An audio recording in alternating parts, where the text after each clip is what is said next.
Hello, friend. Thank you so much for tuning in this week to the Inventory Genius podcast. I am so glad you're here. We're going to be talking about all things inventory, cash flow, and profit strategy because what is the point of making money if you never get to keep any of it? Just a reminder, if you have not already, make sure to get my new book, Profit Genius, which is now out and available on Amazon. And now to today's episode. Hey, friend, welcome to the Inventory Genius podcast, where we work together here to make you an inventory genius. We talk about profit, we talk about cash flow, and we definitely talk about your paycheck. Because at the end of the day, it's all related to your inventory. Let's go.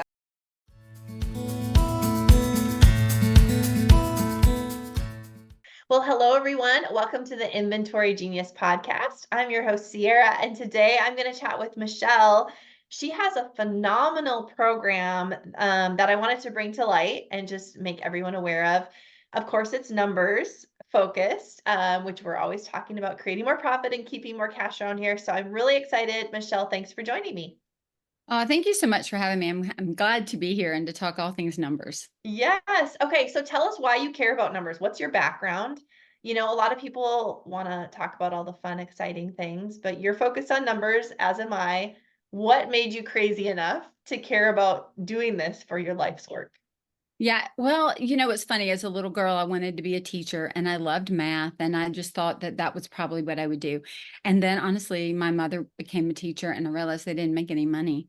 Yeah. She was amazing at it, but the amount of work that she put in, and she was an amazing teacher for 34 years. But the amount of work that she put in and the amount of hours that she spent after work, getting ready for the next school day and grading papers and doing all the things, in my mind, you're not paying me enough to do that. So then I thought I wanted to be an accountant. So I went to college and I took my first accounting class. And no offense to any accountants who are listening, but I think it was the first weeks, maybe the second class. And I called my mom and I'm like, yeah, I can't do that. And she's Yep. like, why not? I'm like, well, I love accounting and I love the order. I love bringing order to things. I said, but these aren't my people. I said, they are just kind of like, they're so excited about, the red pen and the black pen. And their personalities were just different than my personality. And Yep. I thought, I can't sit in a room and do that.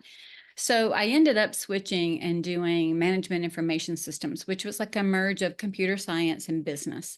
And I did that. And my first job out of college at 21, I moved to the city of Atlanta, Georgia by myself and started working at Dun& Bradstreet Software, building financial Okay. applications. So we built accounts payable, general ledger, purchasing, inventory. And then as I was promoted, I was the development manager that built a project accounting system over 2 years.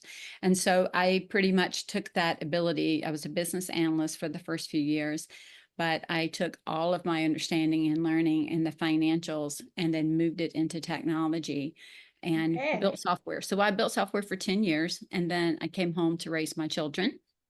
And in the middle of that, I started a company within the interior design industry and started making custom window treatments and doing light design, working with designers, working with homeowners, and didn't make any money, to be honest with you. And Yeah. so I got to the bottom after about 2.5 years in and thought, oh my gosh, I am investing my husband's money and my hard-earned money from where I had been working so that I can design the homes of rich people and make no money. Yeah. And that's a tough place to be, Ciara. It's terrible. Yeah. And so then what I did was thought to myself, my husband, we had a little moment, and he was like, what are you doing? Like, you're smart, you know what you're doing. Applied the business principles. You ran multi-million dollar projects. Like, what are you doing? And so I started realizing, honestly, where I had let my joy for the job and my enjoyment of working from home and the flexibility, like all the promises that we think that we have when we start our own companies, I had let all of that get in the way. And I was so excited about serving my customer or my client. And I wasn't equally as excited about serving my own company, meaning, how Yeah. do I keep my company in business so that I can serve them the second time, the third time, and the fourth time? And so I was giving too much away. I wasn't charging for things. I was over flexible when I didn't need to be. Just a lot of things that were not helping me. And so Yeah. I started getting, thinking, what does big business do? How can I do it in a micro business at the time? What does that look like? How do I put up my boundaries? And long story short, I started teaching classes. I have 3 trademark classes: pricing without emotion, understanding your financials, and master your profit. And I started teaching others how to do that. And then I closed that business, bought and sold a school, and then started my own consulting firm in 13. And then out of that, my goal has been to just help people understand their numbers so that they can keep doing business. Kind of the same heart that you have behind it. I've done it wrong, and I learned how to do it right. And I thought, I can't not share this. It's like a great sale. You can't Yeah. not share it with the people that you care about, because you want them Yeah. to be successful. Yeah, you do. I know. And after working with so many dozens, hundreds of business owners, when you see the ones win, it gets you so excited to keep sharing that message and see other people win. I think business is so lonely. And so I know both you and I, like, we have that heart when you see those people, those, entrepreneurs out there struggling just because they don't have the information, and we can bring them that. I love that. So then is that why you developed this amazing metrics company? You had been in software engineering, and financial acumen is important. Like, tell us the evolution of this business. So my consulting company, Scarlet Thread Consulting, I started in 2013. And so what I was doing was I was still teaching my educational courses, and I was consulting with businesses one-on-one, helping them get everything under control. And I work a lot in the interior design, that creative space for designers that either have storefronts, or a lot of them are working out of a studio space, or some working out of their home, blind shade shutters, the whole kind of home area. So I was working for years with them, and I was taking the spreadsheets that I had, because right, we work in spreadsheets a lot. So I was Yeah. taking a lot of those spreadsheets, and I was giving them. Well, the problem is, once you've given somebody a spreadsheet, certainly they can go in and modify it, or, oh my gosh, I deleted the summation that you had in that Right. field, and it just got to be messy. And so I started my podcast in 2018, and started It's Profit as a Choice. And I'm starting to teach people how to do it online. So I'm starting to get more and more people that are coming through the door, probably just like yours. Once you start putting more information out there that's super helpful, they find you. Yeah. Well, I want to say it was in 2021, I thought, how can I, for my new clients that are coming, how can I give them all these spreadsheets at one time? Because we were dropping them into Google folders and trying to give them a bunch of independent spreadsheets, if you will. Yeah. And in 2021, I hired a guy to come in to create a dashboard within Excel that pretty much put all of my spreadsheets together. And, kind of like if you have the macros and they roll up to page 1 from page 4. So we did a lot of that, and we had all the multiple Yeah. pages. Well, again, the delivery of that was not as clean as I would have liked, because we were constantly updating it with more information.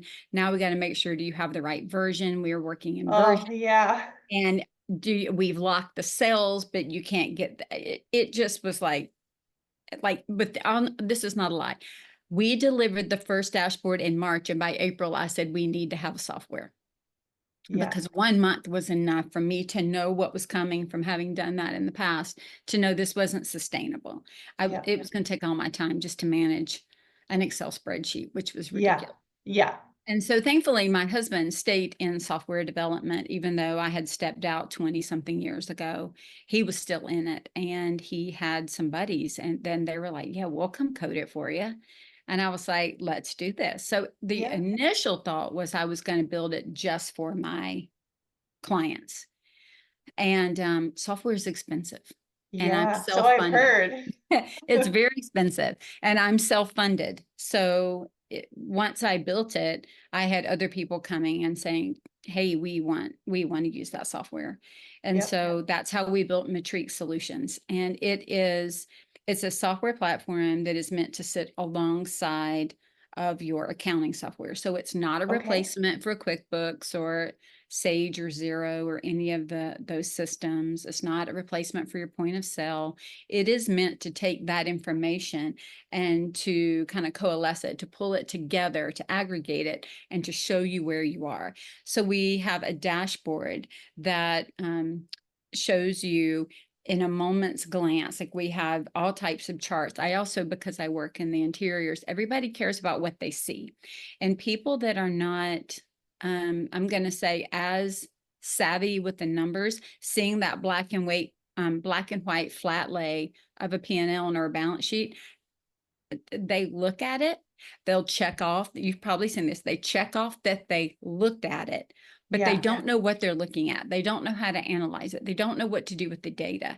And so what we were trying to do was take the data off the flat lay and say, here are the things you need to look at. If it looks like it's within the realm of what you want, or if it looks like it's matching to the KPI that you set, you can move on and go look at something else. Like, don't worry about it.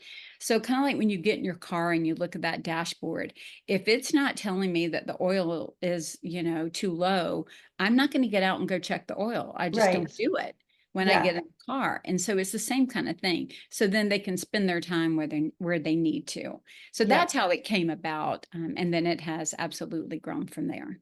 We So launched in 22.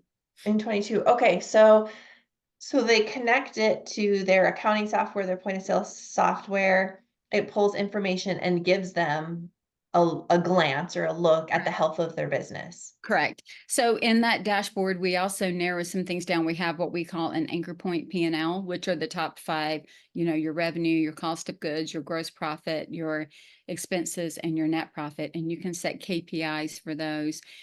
If you're doing some type of gross profit distribution, like a profit first type method, or some type of method where you're doing money management, you can set KPIs for that as well.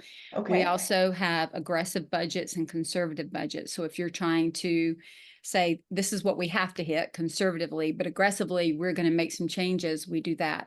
We have an entire grouping of modeling tools, which I'm so excited about, because that's the thing. Like, you can just about get some of those numbers in general from other places. What you cannot get is all the modeling tools, Okay. not in the same place. So in the modeling tools, you probably use this. We have a top down, bottom up financial goal planner. So you could say, I want to make 100,000. I'm going to pay this amount in tax. I'm going to pay this in profit. I'm going to pay this for inventory or debt recovery or debt replenishment or whatever it is I'm doing. It adds it up and says, this is your net profit that you need to have. Then you can put in the expenses to run the company, and it tells you how much you need to sell at what, based on the percentage gross profit margin that you put in there. So you can work it from a top down, I need to sell 1 million, or you can work it from a bottom up, I need to make 100,000, and play with it both ways. We have, for those that are billing hourly or they're billing their people, we have billable capacity models, we have commission models, we have company. So that'd be great for a salon. That's right. Yeah. Yes, exactly. How many hours? And you can make your financial plan to see how many hours you're supposed to bill, and then look at the people that you have and the number of hours they work and the billable percentage they work to see what their capacity is. We have profitability models. So if you're doing projects and you have sale of service and sale of product, we can look at that. We have run rate. We can see how long your money's going to last you or when it's going to run out based on what's happening.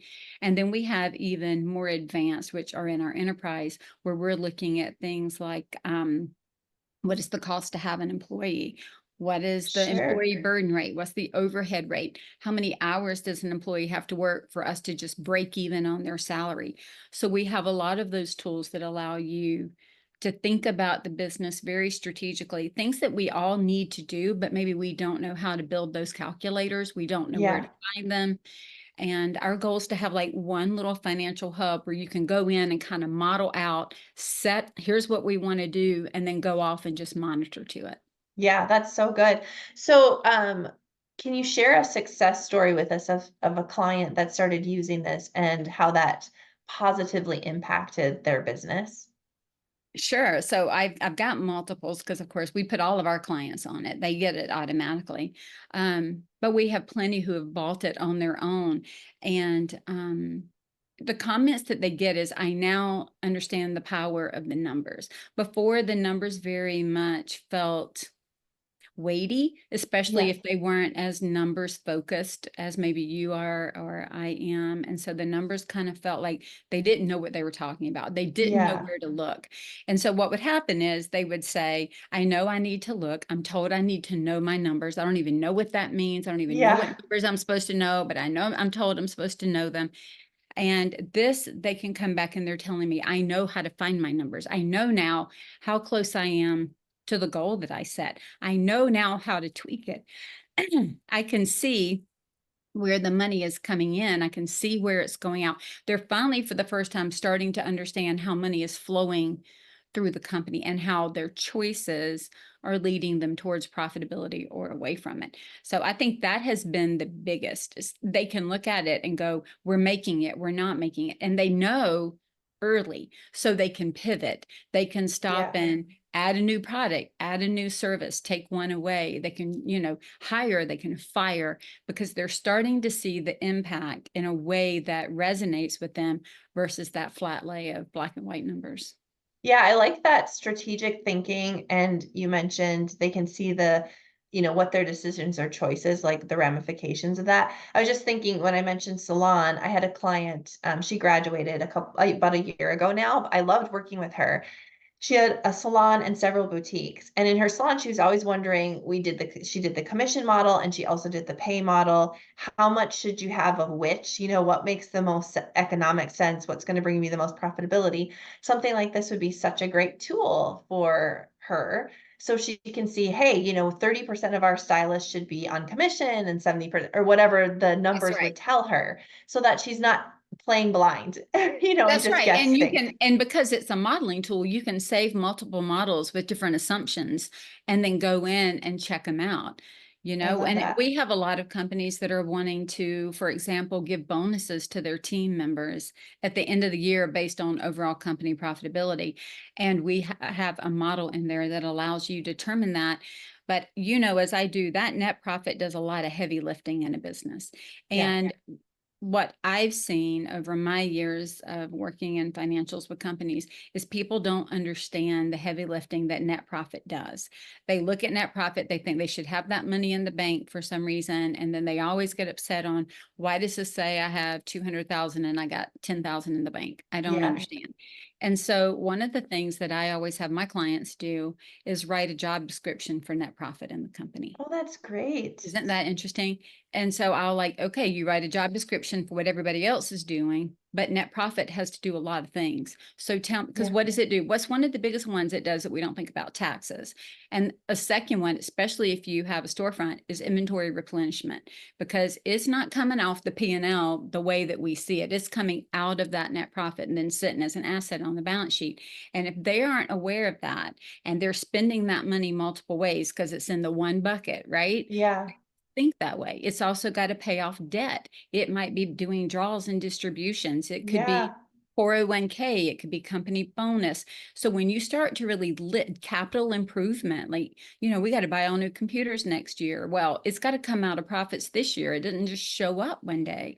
And Yeah. so when I have them write that job description of net profit and really start saying, how are we allocating the net profit in our company? Where is it going? Where is it held out for? Then we can look at bonuses after that. It is eye-opening, because sometimes Yeah. they either think I can't afford it, and they can, or sometimes they over afford it and they Yeah. should. Yeah. I was just thinking with that, like, so let's talk 401k. I have a client who's doing quite well and she'd love to do a better job for her people. Like she wants to start to attract some higher talent and things. And so some of those offerings would be great, right? And so how do I know what a 401k plan is going to actually do to my business? So being able to use your tool to model that out. Here's what it would look like. So actually let's wait another year before we put this plan in place, or That's right. give raises to our people, or whatever that might look like. That's right. Because Yeah. even and you can look at it from a couple of ways. Because one, right, normally you would have the cost of the expense to the company for the 401k. So we would model it out and increase the expense. And then we would be looking at, it's pretty easy to determine, especially these days, most people do 3% of Yeah. whatever you could look at what is the max they could put in, what is 3%. So you know almost exactly for the team that you have how much you need to save or plan for, and you can start to see. But what it also does, which is so cool, is in the employee burden, we can go in and add that, because that is now a burden of the company to have that employee. We can now see how much we need to increase the billable time, or what we would charge for their time, as compared to what we charged before, to see how to even make it up, so that it isn't just an expense of the company, but it becomes something that we can recoup in our pricing. Yeah, so good. I love this. This is such a fantastic tool. I don't think there's anything else out there like this. I have never heard or seen. I've never seen it. And that was my, interesting. A lot of the tools that you will see out there are built for that, that accountant, the financial planner, the bookkeeper, right? That's what they're built for.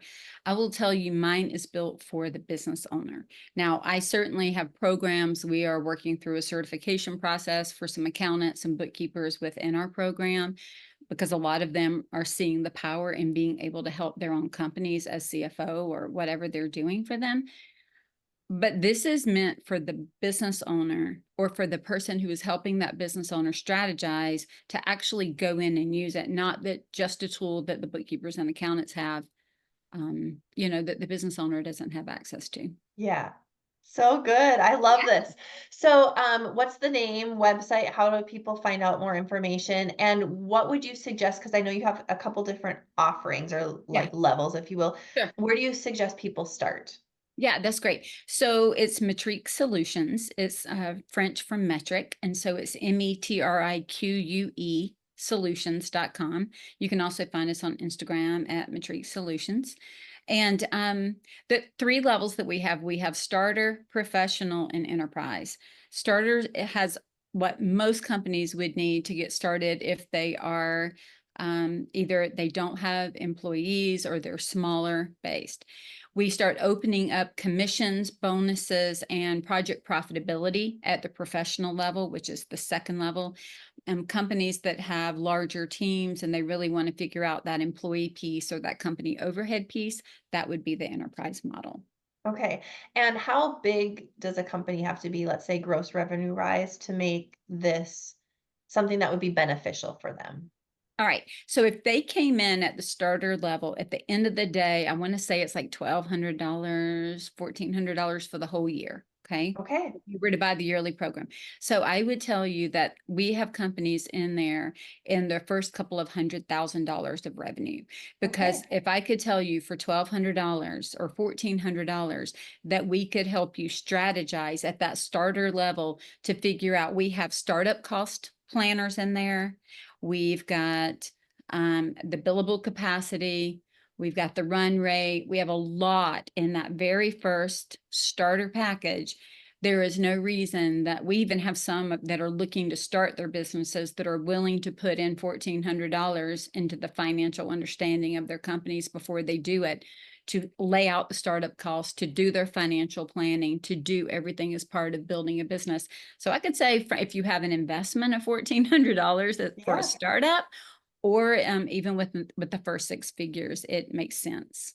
Okay, that's so I mean, I would have paid reasonable. $1,400 in my To first, not lose hundreds of thousands. You're going to lose that you're going to lose that money, not knowing and not understanding the numbers. So to me, it's a no-brainer to get it figured out. And then we have the opportunity for them to add their bookkeeper and their accountants as well, so that they're not alone. It can be very much a tool that is used for collaboration within a company. Yeah, that's so exciting. I love that. Well, I'm excited to share this with everybody. We'll put the links in the show notes for y'all. So if you're driving or in the middle of your store and you're listening to this, you can just go to the show notes and get those links.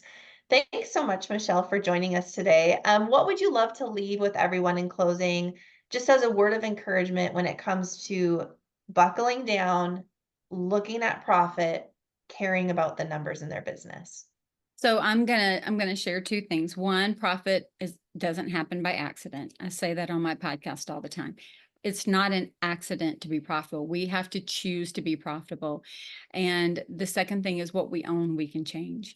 So if we own our business, we own our decision making, then we have the ability to make the changes that are necessary to get the outcomes that we desire. So if anything, I would say is make the choice to be profitable, because if not, it's not going to necessarily work the way we think it is. Yeah, and you alone as a business owner are the one responsible for That's exactly profitability. right. That's So it. make that decision, own that, and then use a tool like this, to help you, because none of us are ever going to be amazing at everything. And most of the time as entrepreneurs, we're very good at our craft, which is why we've grown a business, but numbers are hard. And so a tool like this can make it a little bit easier, demystify some things, and give you some strategy and some forward vision. Absolutely. I Thank you so love much it. for having me today. All right, we'll talk to you again later. And thanks everybody for tuning in. If this was an episode that was helpful, will you share it with one person? Just think of somebody in your small business sphere and think about how this could help them or might give them some things to think about, and just share this episode with one person. I would so appreciate it. And I will see you guys all next week. Bye for now.